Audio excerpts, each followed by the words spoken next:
ICU में पिता ने भगवान से सिर्फ 5 मिनट मांगे अपने बेटे से अलविदा कहने के लिए, लेकिन आगे जो हुआ उसने पूरे अस्पताल को रुला दिया। पीडियाट्रिक आईसीयू के बेड नंबर 7 पर सिर्फ 6 साल का आर्थर लेटा था, जिसे ल्यूकेमिया की अंतिम अवस्था थी। 3 साल की लंबी जंग, दर्जनों कीमोथेरेपी और लाखों रुपए खर्च करने के बाद डॉक्टरों ने साफ कह दिया था अब उसके पास बस कुछ ही घंटे बचे हैं। कॉरिडोर में उसके पिता रॉबर्टो चुपचाप रो रहे थे। ईंट पत्थर का मजदूर जिसके हाथों पर मेहनत के निशान थे। उसने 16 घंटे काम करके अपने बेटे के लिए एक दिन और प्राइवेट अस्पताल का खर्च जुटाया था। उसने अपना सब कुछ बेच दिया था। मार्सियो ने पास आकर कहा कि उन्हें बहुत जरूरी बात करनी है। रॉबर्टो ने पूछा, क्या मेरा बेटा ठीक हो जाएगा? लेकिन जवाब मिला, उसके पास अब कुछ ही घंटे बचे हैं। रॉबर्टो वहीं ढह गया। कमरे में घुसते ही आर्थर अपने पिता को देखकर मुस्कुराया।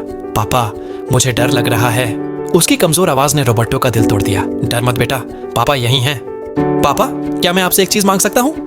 जो भी चाहेगा बेटा। मैं आपकी गिटार बजाते हुए धुन सुनना चाहता हूँ, जैसे आप मम्मी के लिए बजाया करते थे।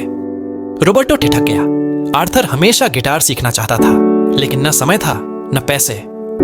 बेटा, यहाँ गिटार नहीं है और मुझे तो अपनी गिटार भी बेचनी पड़ी थी। प्लीज पापा, यही मेरी आखिरी इच्छा है।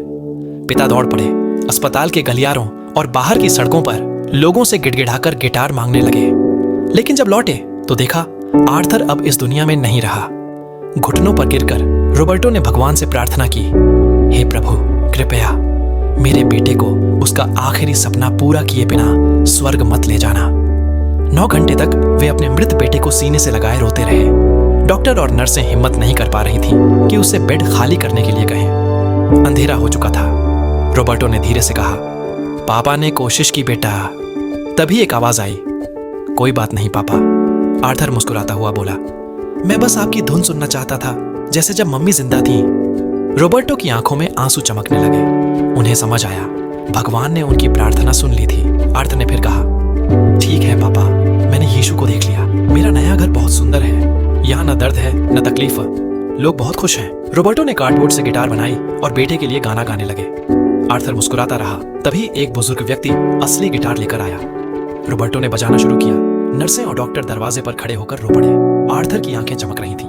उसने कहा, पापा, यहाँ तो सचमुच स्वर्ग जैसा लग रहा है। अब मैं मम्मी की आवाज भी सुन सकता हूँ। हाँ बेटा, मैं भी सुन रहा हूँ। उसका छोटा हाथ पिता ने पकड़ लिया और मुस्कुराते हुए आर्थर ने अपनी आखिरी सांस ली। उसके कमरे में एक सुनहरी रोशनी फैल गई थी। अगर इस कहानी ने आपके दिल को छुआ तो इसे जरूर शेयर करें और कमेंट करें।